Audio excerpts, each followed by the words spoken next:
잠언에서 본 성경적 경제부흥의 저자인 김광선 목사님은 잠언을 깊이 묵상하다 경제와 돈에 대한 내용이 굉장히 많이 나온다는 것을 알고는 잠언을 통해 경제적 어려움을 해결할 수 있는 원리를 발견하고 10가지로 정리했습니다.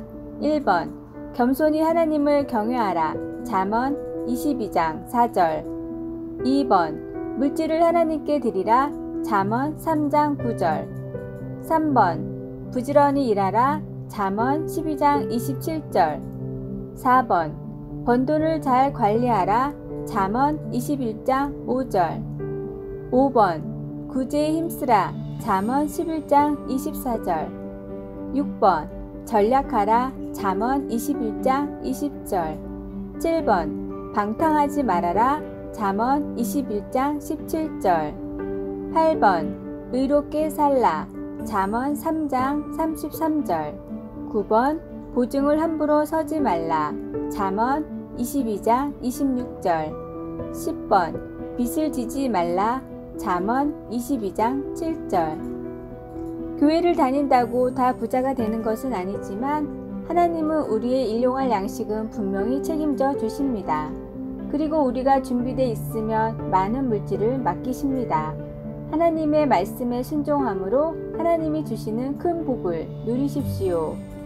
오늘의 말씀. 곧 헛된 것과 거짓말을 내게서 멀리하옵시며 나를 가난하게도 마옵시고 부하게도 마옵시고 오직 필요한 양식으로 나를 먹이소서. 잠언 30장 8절.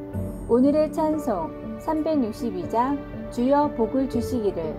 오늘의 만나 말씀 안에 있는 경제 원리로 살면서 주님이 예비한 물질을 관리하게 하소서. 10가지 원리 중 실행하고 있는 것이 몇 가지인지 살피고 개선합시다.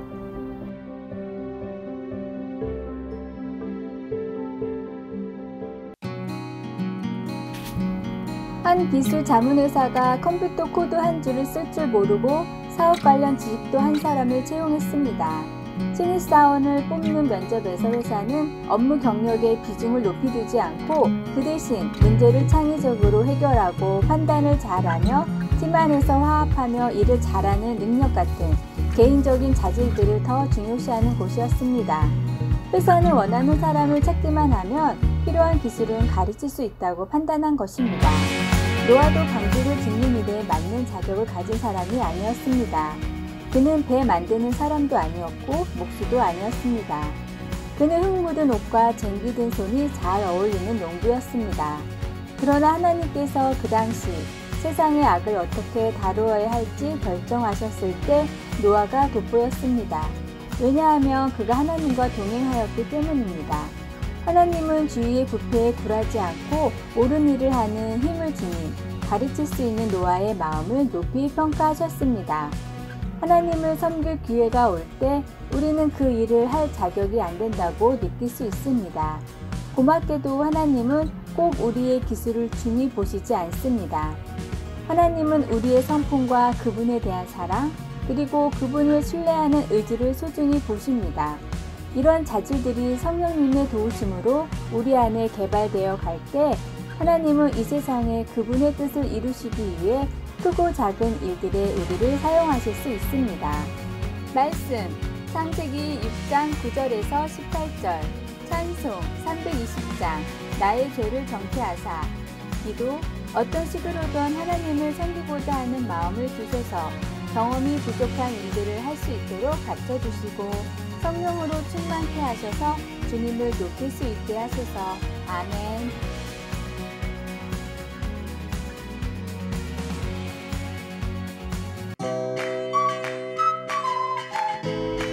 17세기 런던에서 큰 화재가 났는데 그로 인해 세인트볼 교회를 비롯한 100여 개의 교회가 불에 탔고 시청까지 불타 사라졌습니다.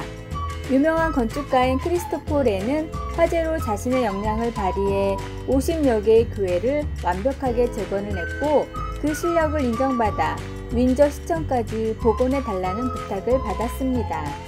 렌은 최신식 공법을 사용해 기둥을 주변에만 둘러 안정성을 확보하며 훨씬 아름답게 만들었습니다.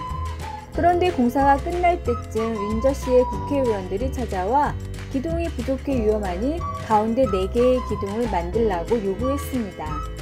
렌이 아무리 설명을 하고 설득을 해도 그들은 막무가내였습니다. 결국 공사가 취소되지 않게 하기 위해서 렌은 시청 가운데 4개의 커다란 기둥을 세웠습니다. 그러나 그 기둥은 천장에 닿아 있지 않은데 이것은 기둥은 요구대로 세우되 정치인들의 요구가 얼마나 어리석은 것인지를 알리기 위한 렌의 계획이었습니다. 하나님의 뜻을 구하지 않는 기도와 성공은 천장에 닿지 않는 기둥과 같습니다. 하나님의 음성을 듣고 그 뜻대로 살기로 결심하는 것이 기도입니다. 하나님을 위한다는 명목으로 나의 안위를 위한 기도를 하고 있지 않은지 돌아보십시오. 우리는 하나님의 뜻을 알기 원한다고 생각하지만 어쩌면 실제로는 하나님의 뜻에 별로 관심이 없을지도 모릅니다. 오늘의 말씀, 우리가 알거니와 하나님을 사랑하는 자, 곧 그의 뜻대로 부르심을 입은 자들에게는 모든 것이 협력하여 선을 이루느니라. 로마서 8장 28절. 오늘의 찬송 208장 내 주의 나라와. 오늘의 만나, 주님, 기도가 제 뜻을 이루지 않게 하시고 주님의 뜻이 이루어지게 하소서. 요즘 기도가 주님의 뜻과 영광이 이 땅에 이루어지기 위한 기도인지 살펴봅시다.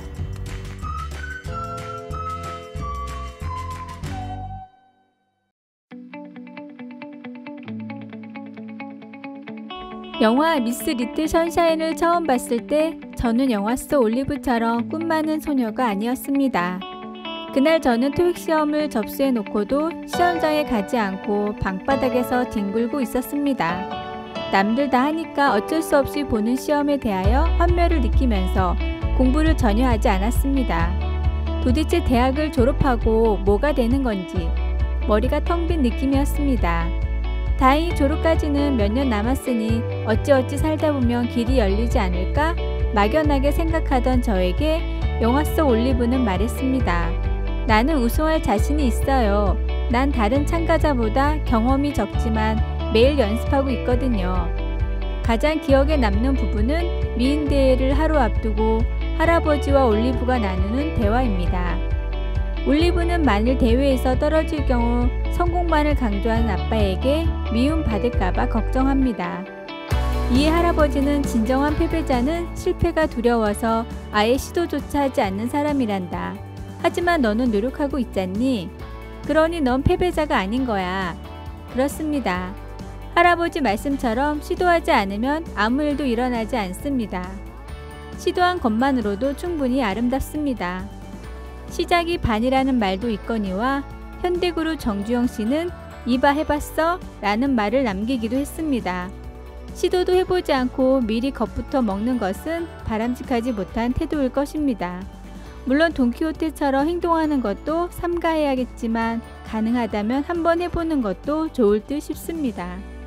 오늘의 말씀, 다니엘이 말하여 이르되 영원부터 영원까지 하나님의 이름을 찬송할 것은 지혜와 능력이 그에게 있음이로다. 다니엘 2장 20절 말씀. 오늘의 찬송 332장. 우리는 부지런한. 오늘의 만나, 믿음을 가진 사람을 도와주시는 하나님의 능력이 얼마나 위대한가를 깨달을 수 있도록 해주시기를 기도합니다.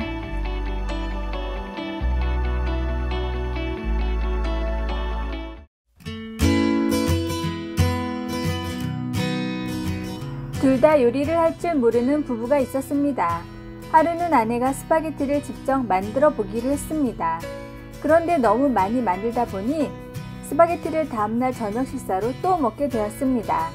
셋째 날 이번에는 남편이 나서서 했는데 큰 냄비 양만큼 하면 주말까지 먹을 수 있겠다는 생각에 파스타와 소스의 양을 2배로 해서 요리했습니다. 그러나 그날 저녁 둘이 식사를 하려고 앉았다가 아내가 먼저 털어놓았습니다. 난 이제 스파게티가 지겨워요. 이스라엘 백성들처럼 40년이나 같은 음식만 먹는다고 한번 상상해 보십시오.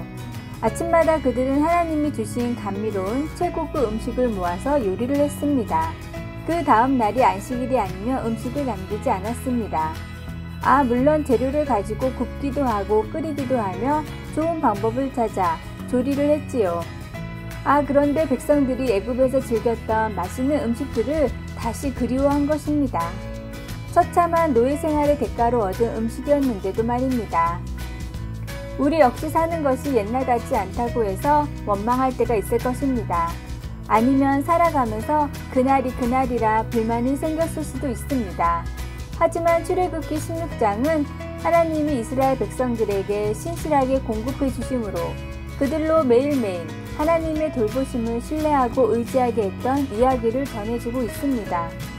하나님은 우리에게 필요한 것을 다 주시겠다고 약속하십니다. 그분은 우리가 간절히 원하는 것들을 충족시켜 주시고 우리 영혼을 좋은 것들로 채워주십니다.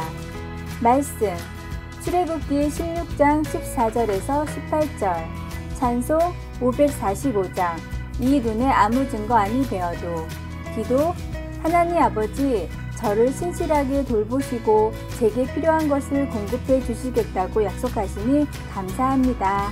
아멘.